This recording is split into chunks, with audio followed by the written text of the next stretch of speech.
ஸ்ரீ நாராயணியத்தில் தசகம் 9ல் 7வது ஸ்லோகம் பார்க்கலாம்.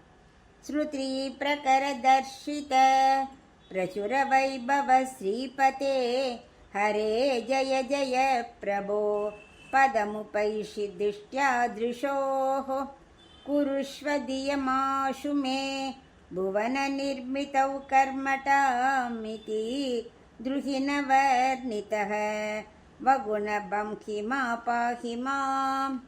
இப்போ இதுக்குள்ள அர்த்தம் பார்க்கலாம். இப்போ பிரம்மா பகவானுக்கு பல்லாண்டு பாடுகிறார். வேத கூட்டங்கள் வெளிப்படுத்தி காட்டுகின்ற உயர்ந்த பெருமைகளை உடையவனே, பிராட்டியான மகாலட்சுமிக்கு கேள்வனாக இருப்பவனே, பாவங்களையெல்லாம் அபகரிப்பவனே, ஜெய ஜெய பல்லாண்டு பல்லாண்டு அப்படின்னு பல்லாண்டு பாடுறார். உனக்கு வெற்றி உண்டாகட்டும்.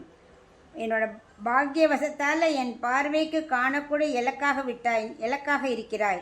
அதாவது உன்னை சேவிக்கும் பாக்கியம் எனக்கு கிடைத்தது. விரைந்து நீ எனக்கு ஞானத்தை அருள்வாயாக. பூமியை படைப்பதற்கு உள்ள ஆற்றலையும் நீ அருள வேண்டும். அப்படி பிரம்மாவால் போற்றப்பட்ட உயர்ந்த குணங்களை உடையவனே, அடியனை காத்துள்ள வேண்டும் என்று பட்டத்திரி பிரார்த்திக்கிறார். ஸ்ரீ நாராயணியத்தில் தசகம் 9ல் 8வது ஸ்லோகம் பார்க்கலாம். லபஸ்வ புவனத்ரய ரச்சன தக்ஷதமக்ஷதா கிருஹான மதனுக்ரஹம் குருத பஷ்ச பூயோ விதே பவத்வ கில சாதனி மயி ச பக்திரத்யுத்கடேஹ யுதீர்ய கிரமாததா முதித சேதசம் வேதசம். இப்போ இதுக்குள்ள அர்த்தம் பார்க்கலாம். பகவான் பல்லாண்டு பாடினோடனே இப்போ பகவான் பிரம்மாவோட பிரார்த்தனைக்கு இணங்கி பேச தொடங்குகிறார். நீ உலகை படைக்கும் முடிவில்லாத ஆற்றலை பெறுவாயாக அப்படிங்கிறார். நீ இப்போ உலகையும் படைக்கலாம், அதுக்குள்ள ஆற்றலை பெறுவாயாக, என் அனுகிரகத்தை நீ பெறுவாயாக. மேலும் பிரம்மா மீண்டும் நீ தவம் புரி அப்படிங்கிறார் பகவான். அனைத்தையும் சாதிக்கக்கூடிய ஆற்றலை அப்பொழுது நன்றாக பெறுவாய். என்னிடத்தில் மிகவும் ஆழமான பக்தி வருவதற்காகத்தான் பிரம்மாவை மீண்டும் தவம் புரிய சொல்கிறார். மகிழ்ந்த மனதை உடையவராக நீ ஆக்கினாய் அப்படின்னு பட்டத்திரி சொல்றார். ஸ்ரீ நாராயணியத்தில் தசகம் 9ல் 9வது ஸ்லோகம் பார்க்கலாம்.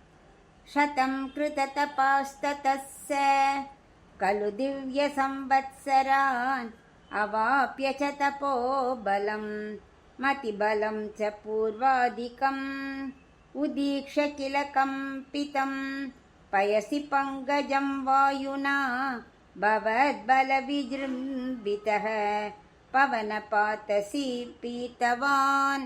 இப்போ இதுக்குள்ள அர்த்தம் பார்க்கலாம். பிரம்மாவும் பகவான் சொன்னபடி மறுபடியும் தேவவருட கணக்கில் 100 வருடம் தவம் புரிந்தார். அதுக்கப்புறம் பகவான் அனுகிரகம் பெற்று நல்ல முழுமையான முன்பு இருந்ததை விட நல்ல தவ வலிமை, நல்ல ஞானம் எல்லாத்தையும் பெற்றார். மன வலிமை அனைத்தையும் பெற்றார். அதுக்கப்புறம் கடல் நீரில் பார்த்தா காற்று அப்படியே அது அசையிறது தாமரை. அதனால குருவாயூரப்பா, உன் பலத்தால் பிரம்மா என்ன பண்ணார்? வலிமை பெற்று அந்த பிரளய காற்றையும் பிரளய தண்ணீரையும் முழுவதுமாக குடித்து விட்டார் அப்படிங்கிறார். ஸ்ரீ நாராயணியத்தில் தசகம் 9ல் 10வது ஸ்லோகம் பார்க்கலாம். தவைவ கிருபயா புனக சரசிஜேன தனைவ சக பிரகல்ப்ய புவனத்ரயீம் பிரவவ்ருதே பிரஜா நிர்மிதௌ ததாவித கிருபாபரோ குருமருத்புராதீஸ்வர வமாஷு பரிபாஹி மாம் குருதயோக்ஷிதைரீக்ஷிதைஹி. இப்போ இதுக்குள்ள அர்த்தம் பார்க்கலாம். குருவாயூரப்பா, உன்னோட அருள் மறுபடியும் கிடைச்சதுனால அவர் தாமரையில் அமர்ந்தபடியே மூவுலகையும் படைத்து உயிர்களையெல்லாம் நிர்மாணித்தார். இத்தகைய கருணை உடையவனே குருவாயூரப்பா, எனக்கும் நீ அருள் புரிய வேண்டும். நன்றாக பெரும் கருணை வழியும்படி கருணை மிகுந்த உன்னோட கண்களால் எனக்கு நன்றாக அருள் புரிய வேண்டும் அப்படின்னு பட்டத்தை பிரார்த்திக்கிறார்.